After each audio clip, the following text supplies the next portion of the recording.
My next question is about PCOS. Mm. A lot of women are struggling with PCOS, and that's causing them to have irregular menstrual cycles and fertility issues. What would you say to a woman who is struggling with PCOS in terms of dietary prescription? Okay. So PCOS shares a lot of metabolic characteristics with type 2 diabetes. So there is insulin resistance going on. There is impaired glycemic control going on. And so we can pretty much justify being cautious with total amount of carbohydrate intake with PCOS. With type 2 diabetes, there's 2 tiers of importance dietarily. So of first importance with type 2 diabetes, you have to structure the diet so that it allows body fat loss. The success of GLP-1 drugs has actually proven that at the heart of type 2 diabetes is overeating, an abundance of body fat. So the way that type 2 diabetes happens is in genetically predisposed individuals, they gain total body fat, and then they gain visceral fat, an undue amount of visceral fat. And then this leads to insulin resistance and impairment of glycemic control. So PCOS is very similar in this regard. There is no standard or consensus-based PCOS diet protocol.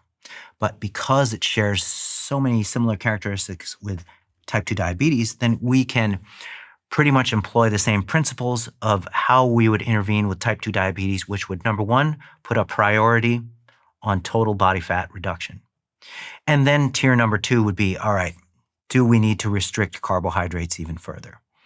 And so that would be very similar with PCOS. And at kind of a population level with type 2 diabetes, roughly 130-ish grams of carbohydrates a day seems to be sort of the sweet spot below which people have an easier time controlling their blood sugar than above that total amount. But that's just a statistical average. We still have to look at things case by case.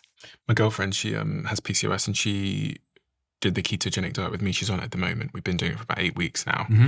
We do it intermittently throughout the years. And she said her menstrual cycle has perfectly corrected itself. I think at its maximum, it was like 60 days, her menstrual cycle. Mm. And then because she's restricted her carbohydrates, as you were saying, in this way, using keto, it's like, she said, it's perfect. It's like perfectly predictable now.